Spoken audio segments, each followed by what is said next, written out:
which I have here, into a little sports car that can stop and spin and pirouette and do all the things that we want it to do because he's got that balance and he's extremely athletic. So that's the goal. Lift the back, engage the hindquarter. That's collection. That's what collection means. It's a rebalancing to gain better performance and to distribute or account for our weight. So that's the goal and the things that I'm doing. Work the body, condition the body, rebalance the horse, and allow him to move in the way that he needs to. Okay, so let's get into the actual work now. First thing I had to do is I had to teach my horse how to hold himself. And I need to teach a way that I can tell him to hold himself and remind him to hold himself. And the way I do this is through my hands and through the bit. And I want to teach him that this is not to pull on him, this is not to add pain or tension, it's to guide movement. Anything that happens with our body and hands that takes away from movement or creates a restriction of movement is bad. Get rid of it, it's gone. Whatever it's doing, get rid of it. Anything that guides movement, allows free movement, but just guides the direction that it goes, that's good. So I wanted to take this bridle that we use so many times to restrict movement. I need to create a way or learn a way. So actually, I didn't create it, I learned it. I need to learn a way that turns this into a signal rather than a restriction of movement. And the way that I did that is by, instead of acting downward or backward on the bridle, as we often see our hands are set in front of us or our hands come down here, instead the action needs to come upwards. Why? Anytime that we act down or back on this bridle, it puts pressure on the tongue, it puts pressure on the bars of the horse's mouth, it's uncomfortable. So now I'm communicating through pain or discomfort. Anytime that that rein comes down or comes back to me. However, if it comes up, if the pressure comes up, it acts on the corner of the horse's lips and promotes the horse to lick and salivate and unlock his jaw. The locked, tight TMJ of the horse, his jaw area, is one of the biggest common problems for us not being able our horse to move and flex correctly. If this jaw is tight, the whole rest of the body gets tight. The moment you unlock the jaw, you begin to release and relax the rest of the body. So I need to be able to tell him in a way that doesn't cause pain or restriction what I want to actually ask him to do. And I also need to do it in a way that frees up the jaw. So what I do, and I'll come around and show you guys this on both sides. We'll go over here first. Come here, Colt. Come on. Stretch that neck out. Come over here. I teach him a variety of flexions on the ground that communicate those ideas to him. I merely take my pointer and my thumb, very lightly on the side of the bit here, and I act a little bit of pressure up towards his ears. And he is to lift himself off of that pressure. Lift himself and hold himself up and activate his mouth like he's just doing there. If he doesn't activate his mouth, I just kind of vibrate it and wiggle it a little bit until he starts to lick and chew, the jaw unlocks, he's holding himself. This is weightless. He's not pressing down into me at all. He's holding himself. I'm merely here to tell him where to go. So it acts upwards, he activates his mouth, he relaxes his jaw, frees up his jaw, he expands his throat latch. I need this to be open. So many times we close this. I need it to be open first. It has to get open and extended before it can lift and go forward. So we open up the throat latch, we lift the neck, activate the jaw, as Colt is doing. Activate the jaw, bud. Open that mouth, activate the jaw. A little more. There you go. Lick and chew. No, we're not moving yet. Hold on. And the reins become weightless inside my hands. He's not on me at all. Now as he lifts himself, he's also lifting his front end and his withers as well. That's what I want him to do. But hold, stand still. We're not moving yet. Stand still. Good. Give your horses plenty of breaks when you do this kind of work. Doing that for him is like holding a huge weight. That neck weighs a lot. For him to restrict those muscles and hold his head up, if he's not conditioned to doing it a lot, it's tight, it's a tension. So if we ride our horse for an hour asking him to hold that frame, he can't do it, and he'll get heavy. The moment you feel your horse getting heavy, give him the break, let his muscles relax, and then go back to him. Same as I did here. He started to move around, he shifted, he said, Dad, I can't do it anymore. I can't hold that by myself. It's uncomfortable, I gotta relax. So here, holding himself up, relaxes his jaw, and then I release, let him extend his neck back down. So I'm teaching two things. I'm teaching that I'm going to communicate to you in a way that doesn't cause any pain or restriction on your body, and you're responsible for your own weight. Two things just by that. It also allows me to lift the head and extend the neck when I want to, when I'm in the saddle and on the ground. So those are the first things I teach. The second thing I teach is I add on to that. Turn around here, bud.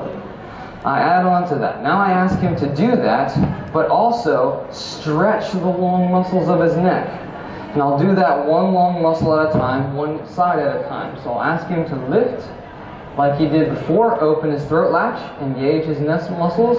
He's holding himself. I'm merely just touching this bit. I'm not holding any pressure at all, just touching it as I would be in the saddle. And then I'm going to ask him to take his neck away from this pressure. I'm using my outside rein, the rein my hand is on, and I'm just lifting up slightly, and he's taking his head away from that pressure, much as a neck rein would be, and he's stretching this outside muscle. Now I need him to keep himself lifted, stretch this outside muscle, relax his jaw, and then extend out. Good. Not as much down as out. Good. We'll try it again. He comes up first, he engages the mouth, he moves away from that pressure, lightly and politely, nice and slowly, stretches that outside muscle. If he pushes down into my hands, I just make a little action upwards and say, no, keep yourself lifted, hold your body, and then now you can release and stretch out. We'll do the same thing on the other side. Up here, engage your jaw, take away from that pressure, good, relax, stretch the outside of his neck, hold himself up. He wants to push down in my hand, he says this is hard, so I ask him to lift himself up, there he does. I relax and let him stretch back out. I'll do one more, I usually like to do two. Lift up. No, ho, ho, good. Get yourself back square in the front, good. Move away from that pressure. Good, lift that neck. He's holding himself, he's stretching that outside muscle. It's a relaxed flexion. And then come back down. So those are two very important flexions that I do, and I do the same thing in the saddle. And I do that, so I'll teach him to relax his neck, bend and stretch it without tensing it, and then also to mobilize his jaw and carry his own weight. So those are the first things I had to learn. From there, I'm going to do some bridle work on the ground. It's very important to do this stuff on the ground and teach him before you get in the saddle. Just makes your job easier when you actually do get in the saddle. I'll do the same exact things, only now I'll have him move. So I ask him to go forward, and I ask him to hold himself, engaging his mouth, relaxing his jaw, lifting his neck, and moving forward very quietly and politely. As I do this, I'll also start to bend him. Go forward. I'll ask for slight bits of bend as he goes along. As you get more bend, you will get more movement through the shoulders. You can see him activating his neck, and he is rounding his pole. I'm not asking for it. He's doing it on his own because he's activating his neck, he's activating his body. There he lifts himself up. As a little flexion comes, I don't need a lot more flexion than this, just a little bit here. He's very light on my hands, I'm just guiding his movement. And if I add a little bit of outside rein, too much there, too much. If I add a little bit outside rein, we start to get the hindquarters to move out of the circle, and we're doing a lap movement very, very softly and easily. This would be a shoulder 4 or shoulder in on the circle. Very softly and easily, and he's holding himself. Just because we've allowed him to move and balance himself. Pull right there. Good. So we've asked him to hold himself. We've asked him to flex that neck a little bit, and he's doing it himself. It's very light, it's very relaxed. And then merely by shifting the balance, by adding the outside rein and telling the outside shoulder just to slow down a bit, we've allowed the hindquarters to step deeper under the horse and go to the outside of the circle. Do it on the other side, show it again. Ask for the mouth and the jaw, the head comes up, the neck lifts. Just a little bit, not a ton. We go forward. His rhythm is very slow right now. When they first starting to learn, I like the rhythm to be slow, let him find his feet. Good. Add a little bit of outside rein. The body shifts. Continue forward, please. Forward, please. The body starts to forward. Good. Hind quarter goes to the outside of the circle. A little bit more, please. Right there. As the hind quarter goes out, The inside hind has to stretch further underneath and across the horse. This is adding to his collection. This is shifting the weight to the hind quarter as he reaches further underneath. We'll get a little bit even more of a lateral movement just to show you a bigger picture of what it's looking at. There's a lot more, so that's what we're doing, just on a smaller scale. Again, he's holding himself. I'm merely following with my hands and directing that movement. This is a long time for him to do this right here. He's starting to say, Dad, it's uncomfortable. I don't have the muscle to do it. Right there, he gives me some really nice steps as he lifts himself off my hand. So we'll let him go straight. And stop. Good. Okay. Any questions on that so far? A little bit of bridle work, a little bit of flexions.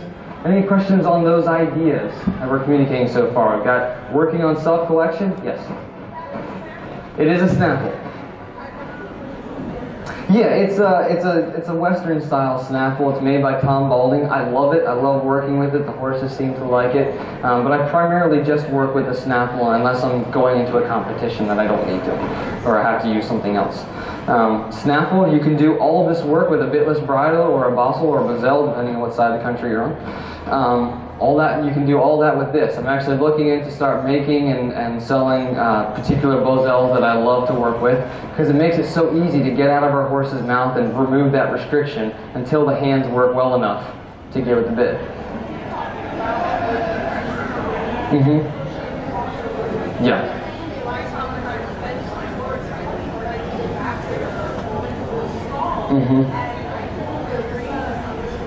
Under his chin, yeah. So the whole time, right, the whole time that you're doing that, that bit is pushing into his tongue and pushing onto him. So much rather than hold that there, I'd rather hold him on a loose rein and he's responsible for where he has to be. For instance, just quickly, a leading lesson that I work with is using this dressage whip to say, come forward, and then I'll tap it in front to say, go back. So he's responsible for himself.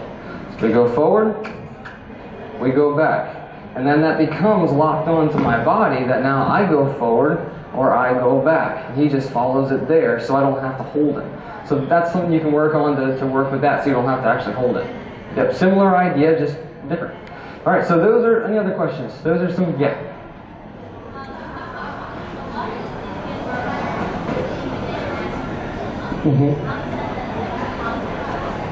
Right.